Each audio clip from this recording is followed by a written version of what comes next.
¿Qué tal? Buenas noches, soy Enrique Gómez y les doy la bienvenida a esta emisión de Reto 2024, en este espacio donde le damos seguimiento a la agenda política nacional. Y en esta ocasión hablaremos de un tema del cual hemos hablado en semanas anteriores, pero que ahora ubicaremos en el plano de las entidades federativas. ¿A qué me refiero? A la desaparición del Instituto Nacional de Acceso a la Información. Recordemos que el Congreso de la Unión ya aprobó su desaparición. ¿Por qué? Porque la iniciativa, en la respectiva iniciativa del gobierno federal y de acuerdo a lo que opina la mayoría legislativa que aprobó esta reforma, el INAI, el Instituto Nacional de Acceso a la Información, resultaba oneroso, duplicaba funciones y algunos de sus integrantes habían incurrido en presuntos actos de corrupción. Esos los argumentos para desaparecerlo. Pero esta reforma constitucional, que hay que recordar, viene del anterior gobierno federal, del llamado Plan C del entonces presidente Andrés Manuel López Obrador, también tiene una secuela legislativa en los estados. ¿Por qué? Porque al desaparecer el Instituto Nacional de Acceso a la Información, también desaparecerían en las entidades los respectivos institutos estatales de transparencia, cuya función es similar a la que tenía el INAI, es decir, garantizar el derecho de acceso a la información de todos los ciudadanos y las ciudadanas. De eso vamos a hablar hoy en Reto 2024 y para ello hoy me acompañan dos comisionados de dos institutos estatales de transparencia. Me acompaña Gustavo Parra del Instituto de Acceso a la Información del Estado de México. Gustavo, buenas noches. ¿Qué tal? Buenas noches, Enrique. Gracias. Y también nos acompaña vía remota Carlos Pavón Durán, comisionado del Instituto de Acceso a la Información del Estado de Yucatán. Carlos, buenas noches. Enrique, gracias por la invitación. Un saludo a todos. Gracias, pues estamos ya aquí y vamos, antes de comenzar el análisis, vamos a ver una cápsula que ha preparado nuestro equipo de producción. Tras la desaparición del Instituto Nacional de Acceso a la Información, quienes siguen en la ruta de su posible extinción son los 31 órganos estatales de transparencia, además del Instituto de Acceso a la Información de la Ciudad de México. La reforma constitucional que borró al INAI establece que sus principales funciones serán encomendadas a la Secretaría Anticorrupción y de Buen Gobierno. Para el caso de los estados, de concretarse la desaparición de los órganos locales de transparencia, quienes se harían cargo de tutelar el derecho a la información serían las respectivas contralorías. Y es que la citada reforma constitucional indica que las distintas autoridades deberán garantizar el derecho de acceso a la información pública y en caso de existir impugnaciones derivadas del ejercicio de este derecho o de negativas a proporcionar información pública, las instancias de control interno o de vigilancia, como las contralorías, serán quienes resuelvan. Sin embargo, como ocurre a nivel federal, con la desaparición del INAI, en los estados prevalece la incertidumbre sobre la ruta legislativa que se seguirá. Incluso entre comisionados de institutos estatales de transparencia existe la propuesta de transformar a dichos órganos y no desaparecerlos de manera total. La decisión final se tomará en los congresos locales, donde se gestará ese nuevo modelo de transparencia, el cual también deberá precisar canales, instrumentos y plazos para que los ciudadanos soliciten y obtengan información pública. En la misma ruta, será necesario definir la forma en la cual se resolverán las impugnaciones por negativas de autoridades a proporcionar información pública, pues existe la preocupación sobre una posible judicialización de estas impugnaciones, es decir, que las quejas deban llevarse al Poder Judicial. Un aspecto más es que las autoridades estatales deberán garantizar la imparcialidad en el acceso a la información pública y en la resolución de impugnaciones, pues lo ideal es que los gobiernos estatales no sean juez y parte al dirimir quejas en materia del derecho a la información. De igual forma, deberán existir lineamientos precisos para garantizar este derecho en el ámbito municipal, donde suele complicarse el acceso a datos públicos. Por todo lo anterior, es conveniente instrumentar una revisión a las secuelas legislativas que vienen para los órganos estatales de transparencia. Gracias, pues como vemos esta secuela legislativa, esta avalancha legislativa que se viene sobre los institutos estatales de transparencia, pues se presta a un debate, se presta a una conversación pública que buscamos enriquecer en esta mesa de análisis de Reto 2024. Y Carlos, quisiera comenzar contigo. Uno de los argumentos para desaparecer al Instituto Nacional de Acceso a la Información fue el que había incurrido en presuntos actos de corrupción por parte de algunos de sus integrantes, el que se duplicaban funciones, el que también se incurrían en gastos onerosos.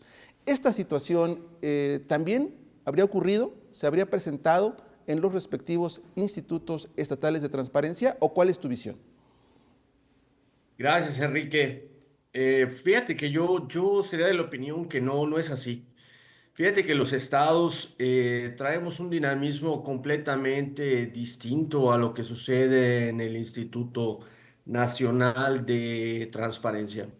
Te pongo un ejemplo para que tú y tu audiencia pues noten las diferencias. Eh, en Yucatán, que es del estado de donde yo provengo y donde ejerzo la función pública de ser comisionado del Instituto de Transparencia, nuestro instituto presupuestalmente del dinero que se le otorga al Estado y que recolecta, como saben, con base en su ley de ingresos, el Instituto de Transparencia solamente representa el 0,04% del dinero anual que utiliza el Estado de Yucatán. ¿Eso qué significa? Que es muy poquito dinero. Enrique, nuestro instituto tiene 50 servidores públicos, tiene 20 años de fundado. El servidor público más antiguo que tenemos en el instituto tiene 20 años de estar incorporado en la institución y por ahí tenemos a servidores públicos de 16, de 17 años, de 14 años. ¿Qué quiero decirte con esto? Que somos un instituto especializado en la materia y que ese dinero que nos dan, pese a que es muy poquito, pues estamos haciendo mucho con poco. Estamos trabajando con los centavos que nos da la autoridad. Como bien se ha citado, somos organismos autónomos. Parte de esa autonomía implicaría también la posibilidad de que los institutos tengamos alguna autodeterminación en materia presupuestal. Pero desafortunadamente no es así. Muchos de los gobiernos a los institutos locales de transparencia como medio de control, vamos a decirlo de esa manera, pues también nos tienen un poquito ahorcados con el tema del presupuesto. Pero en mi opinión, la verdad, con un presupuesto tan pequeño como el que tenemos, no hay espacio para poder hacer esto que se le criticaba al Instituto Nacional de Viajes al Extranjero, etcétera. No hay espacio, Gustavo. Por lo menos en el caso de Yucatán, en muchas ocasiones la representación del organismo lo lleva la presidenta del organismo y es a la quien se le cubre únicamente el viaje. Y si nosotros queremos ir como acompañantes para exponer, para dar una plática, muchas veces incluso lo pagamos de nuestro propio recurso. Entonces, no hay espacio. Además, yo quiero decirte que en mi opinión personal, así lo voy a decir, que el tema del argumento que por economía, por ejemplo, había que desaparecer al tema del Instituto Nacional de Transparencia, me parece que fue una simple justificación política que se compró y que se entró al debate de la economía, pero me parece que tampoco el Instituto Nacional, frente a los beneficios que le arroja a la población, representaba mayor gasto para el erario público frente a los beneficios. Me parece que se pudieron haber hecho correcciones, no una extinción del organismo, Gustavo. Gracias, gracias. Carlos, en el mismo tema, Gustavo, el asunto presupuestal parece que pesó al final de cuentas. Por ejemplo, los salarios de los comisionados. Ahí te quisiera preguntar cuánto es el sueldo actualmente de un comisionado en el Estado de México. Pero este tema presupuestal, ¿habrá sido uno de los que pesó, el que se les consideró como una especie de élite, una burbuja dorada, una instancia que hacía gastos onerosos?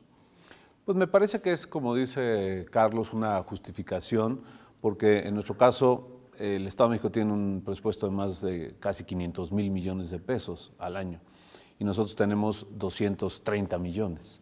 Es decir, es igual, es el 0,001 del presupuesto. Y en realidad somos de los organismos autónomos el más económico. Está el Tribunal de Justicia Administrativa, la CODEM, el propio IEM, en fin, todos los demás, y todos tienen un presupuesto mucho más grande que el de nosotros. Y se ha cuidado, nosotros hemos sido muy cuidadosos en el manejo de ese presupuesto, pero sobre todo buscamos sobre todo darle atención a la gente. Estamos saliendo desde hace varios años a los municipios. Yo personalmente he visitado muchísimos municipios del Estado de México, hemos estado en escuelas, tenemos una serie de dinámicas de cines conversatorios, donde hemos visitado más de 100 escuelas, hemos impactado a más de 11,500 alumnos de manera directa solo en los últimos meses. Estamos saliendo como comisionados a Tu Plaza, le llamamos. Hemos llevado el pleno del instituto a muchísimos municipios para que se conozca la actividad que realizamos.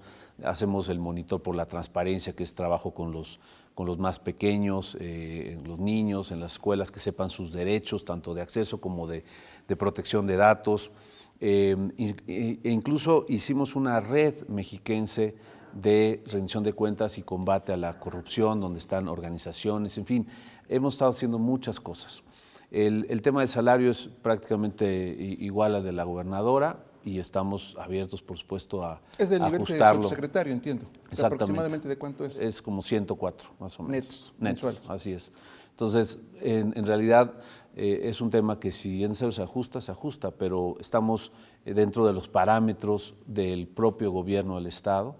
Entonces, creo que en eso siempre ha habido la atención y la austeridad para que se pueda trabajar de una manera muy correcta con políticas que hemos implementado en el propio instituto. De acuerdo.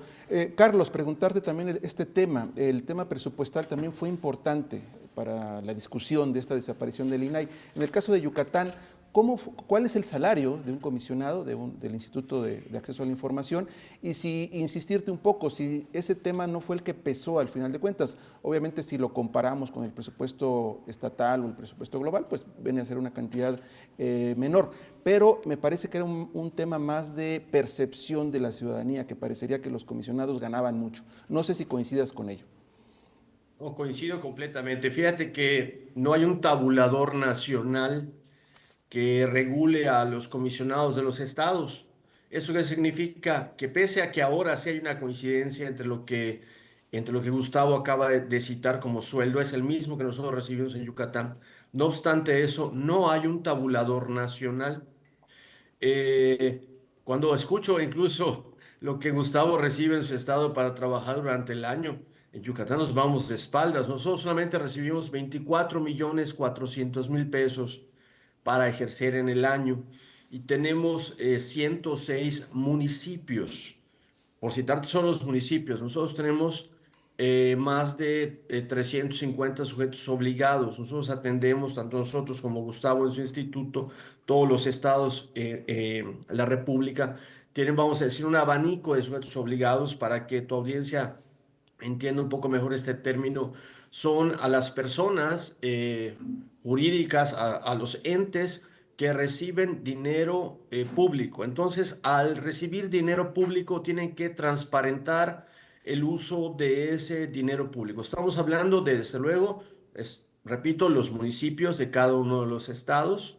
También están ahí, por ejemplo, los partidos políticos estatales, donde hubieren, si reciben dinero público, tienen que transparentar y el organismo estatal de transparencia es el que se encarga de hacer esa supervisión. Lo mismo sucedería, por ejemplo, con escuelas, con sindicatos. Entonces, vamos a decir esto, o sea, el abanico de sujetos a quienes nosotros tenemos que supervisar, tenemos que obligar a que transparenten la información, pues es un abanico muy grande de sujetos obligados.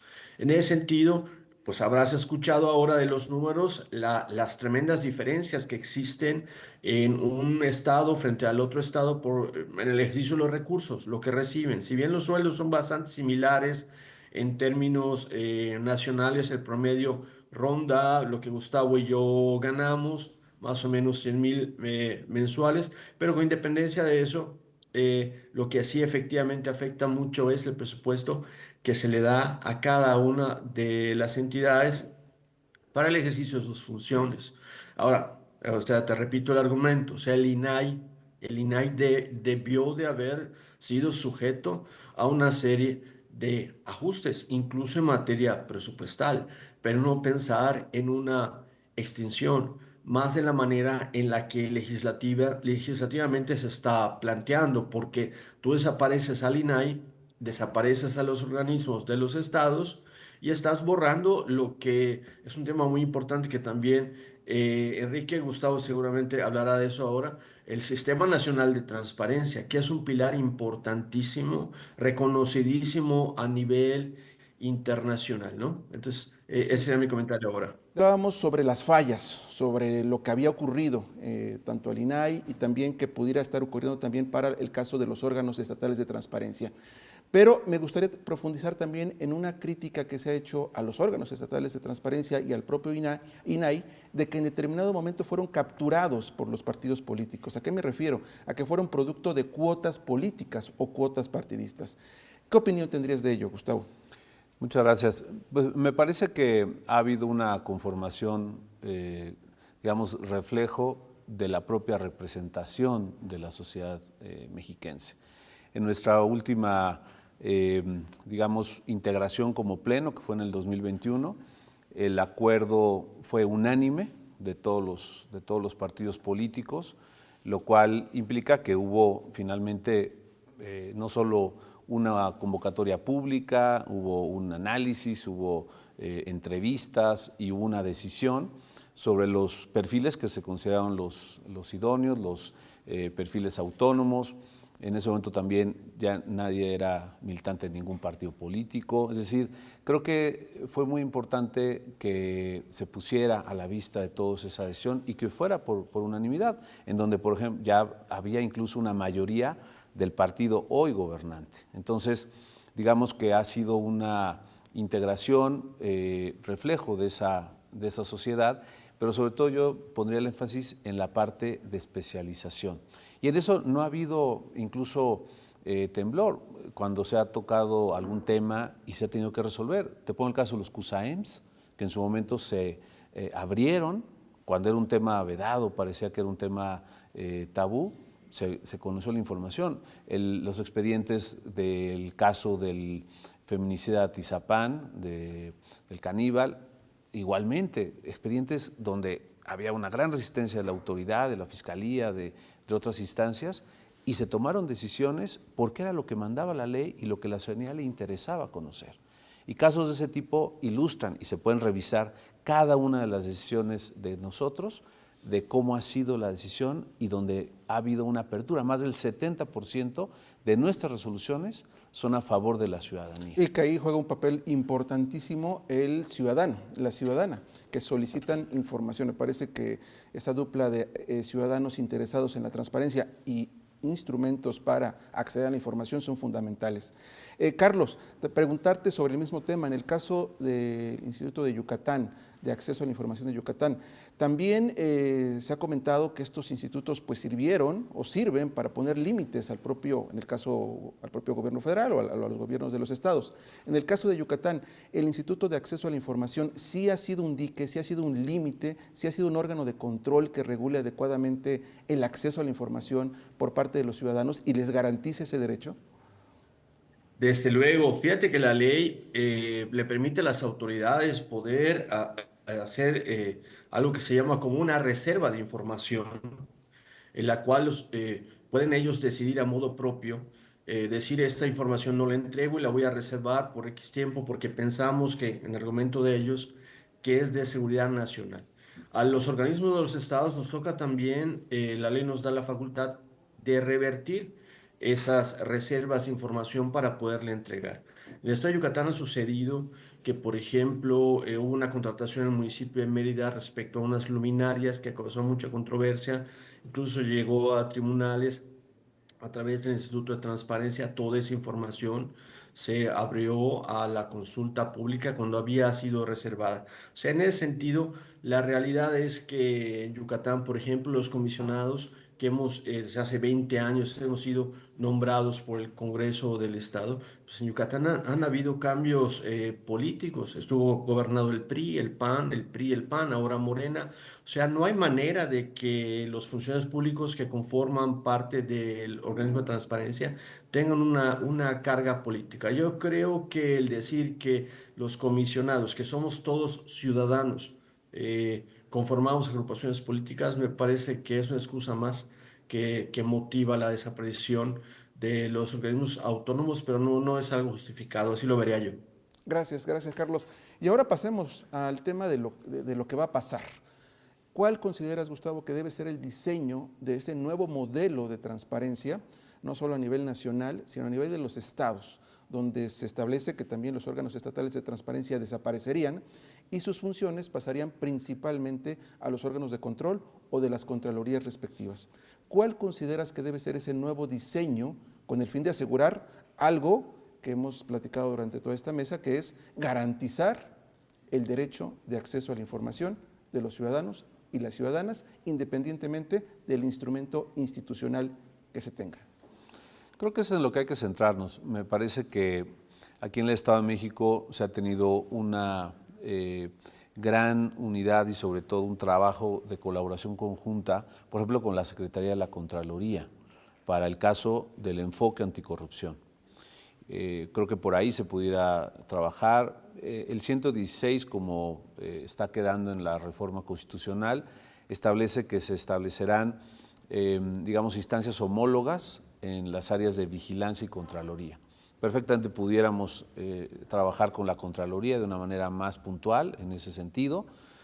Podríamos estar incluso como un órgano técnico de la legislatura, si así fuera el diseño, para poder también trabajar hacia los municipios y hacia los otros poderes. Ese también puede ser una manera de poder encauzar o enfocar sobre todo lo que tú dices, la garantía del derecho, porque el derecho está y sigue estando en la Constitución, pero una cosa es que esté ahí, otra cosa es que se tutele efectivamente. Y lo mismo la protección de datos, que es en donde ahí quedó un poco flojo digamos, la reforma constitucional, porque no establece qué va a pasar con este derecho, quién lo va a regular, en tratándose de datos que están en posesión de particulares.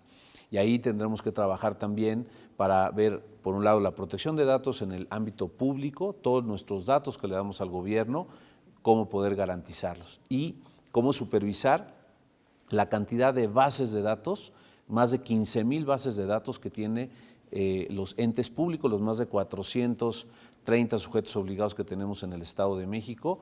¿Cómo se va a supervisar, cómo se va a vigilar esa información? Entonces tenemos que encontrar ese diseño que equilibre y al mismo tiempo tutele efectivamente los derechos del ciudadano.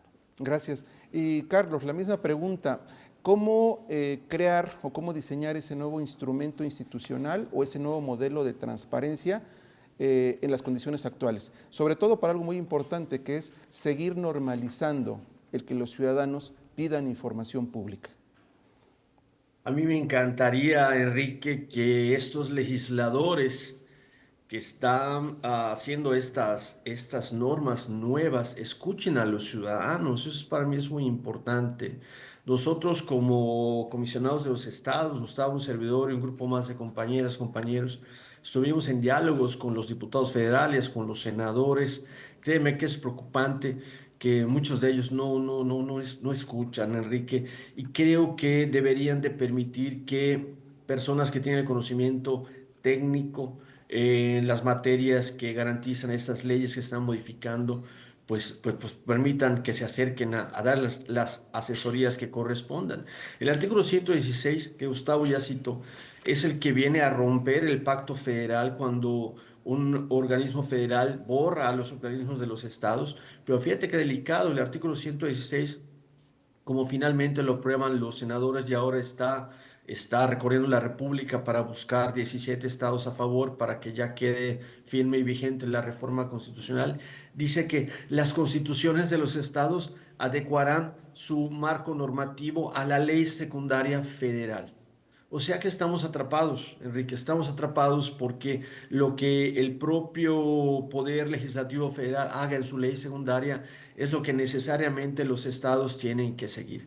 Aquí los ciudadanos tenemos que pedirle al órgano legislativo federal que nos permita participar, porque si no vamos a caer en tecnicismos que hemos visto que ha sucedido con la reforma judicial, con la carrera, con errores que se deben de ir resolviendo precisamente en la ley secundaria, lejos de ahondar en esas problemáticas. Espero que cuando menos terminemos siendo organismos desconcentrados o descentralizados, si no se quiere autónomos, pero no es conveniente eliminar los organismos de los estados porque tenemos una función fundamental. Combatimos la corrupción cuando hablamos de transparencia. De acuerdo, pues muchas gracias. Sin duda estamos abordando un tema o estamos llegando a una parte que es ¿qué va a pasar? Y que eso es muy importante. ¿Qué va a pasar al desaparecer un órgano de transparencia y cuáles son los órganos o las instancias que van a sustituir y que se van a encargar? Porque tenemos por un lado las plataformas de transparencia y por otro lado tenemos el tema de las solicitudes y lo de los recursos de revisión. Bien, pues estamos llegando a la parte final del programa. Les rogaría tanto a Gustavo Parra como a Carlos Pavón que hiciéramos un breve resumen en un minuto aproximadamente. Si gustan podemos incidir o insistir más sobre ese nuevo modelo, ese diseño institucional que se viene, pero les rogaría en un minuto sus conclusiones. ¿Qué nos llevaríamos de esta mesa respecto de lo que viene para los institutos estatales de transparencia? Gustavo, adelante, por favor. Muchas gracias.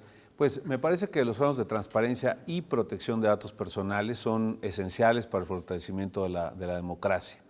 No puede haber rendición de cuentas, no puede haber acceso a la información pública sin alguna autoridad que lo garantice. Me parece que la existencia de esas autoridades en el modelo que se defina son cruciales para, sobre todo, respetar ese empoderamiento del ciudadano que hoy tiene al ejercer esos derechos y consolidar la cultura de transparencia y la de protección de datos y privacidad. Por otro lado, el modelo político que se quiera, digamos, generar puede ir perfectamente en sintonía en esa lógica de combate a la corrupción. Aquí con la gobernadora, con la Secretaría de Contraloría, con la Secretaría de Gobierno, hemos tenido mucha sintonía y coincidencias en ese sentido y creo que se puede avanzar hacia la visión de un Estado y sus instituciones que se preocupen por erradicar este problema, pero al mismo tiempo por respetar las libertades y derechos de la ciudadanía y en ese equilibrio encontrar a una institución que finalmente pueda colaborar, trabajar con la ciudadanía. Nosotros hemos hecho muchas cosas en colaboración, el plan de gobierno abierto, hemos hecho hasta cuentos infantiles con organizaciones de sociedad civil, es decir, hemos hecho muchas cosas de manera que podamos dar resultados de lo que el ciudadano necesita, quiere, y en esa lucha social, que es como nacen estos organismos, pues es necesario construir siempre ciudadanía y apelar a los valores que siempre hemos buscado, que son los valores de libertad y democracia, como los que verdaderamente tenemos que concretar en el Estado de México. Gracias, Gustavo. Carlos, tus conclusiones. Perdón, sí, Carlos, por tus conclusiones, por favor. Claro que sí, muchas gracias. Yo veo que tenemos grandes retos. Parte de esos retos es hacerle saber a la ciudadanía lo que está pasando con los organismos de transparencia de los estados. Parte de esos retos también es el diálogo, la comunicación con las autoridades locales. Ahora, por decirlo de alguna manera coloquial, el balón va a estar del lado de su cancha, va a estar en la cancha de los congresos de los estados, del Poder Ejecutivo de los estados, quienes tienen que optimizar todo su ordenamiento interno. Creo que hay que mantener la comunicación, hay que hacer las asesorías que correspondan para que en un momento dado ellos sean sensibles a lo que la población necesita en materia de transparencia. En el estado de Yucatán, por ponerte un ejemplo, estamos catalogados incluso por el propio Instituto Nacional Electoral como un organismo que es maya. Tenemos el 80% de la población se considera como maya hablante. El Instituto de Yucatán damos respuesta a solicitudes de transparencia que nos llegan en lengua maya, en la misma lengua maya las contestamos. ¿Eso qué significa? Que en realidad estamos hablando de institutos sensibles, cercanos a la población. Eso hay que hacérselo saber a las autoridades para que ellos entiendan que es muy importante que órganos como el nuestro permanezcan, porque somos cercanos a la ciudadanía.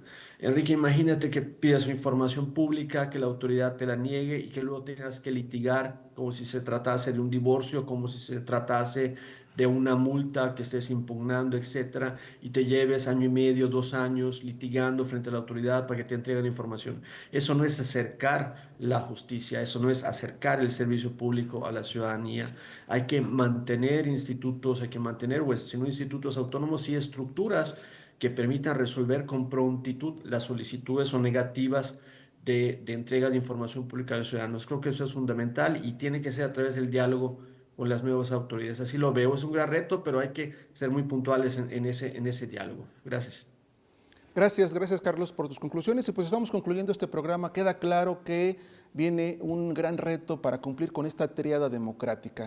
Una tríada democrática pues, donde por un lado tenemos al derecho de acceso a la información como un derecho humano. Obviamente hay que garantizar, hay que tener la garantía de que se va a cumplir, sea con el instrumento que se vaya a crear después de esta reforma. También tendremos que salvaguardar la transparencia gubernamental como un bien jurídico que nos pertenece a todos los mexicanos y las mexicanas, y también estar muy atentos de la rendición de cuentas de nuestras autoridades, que al final de cuentas es una obligación constitucional. Le agradezco a nuestros invitados y le agradezco a usted que nos haya acompañado esta noche en Reto 2024. Muy buenas noches.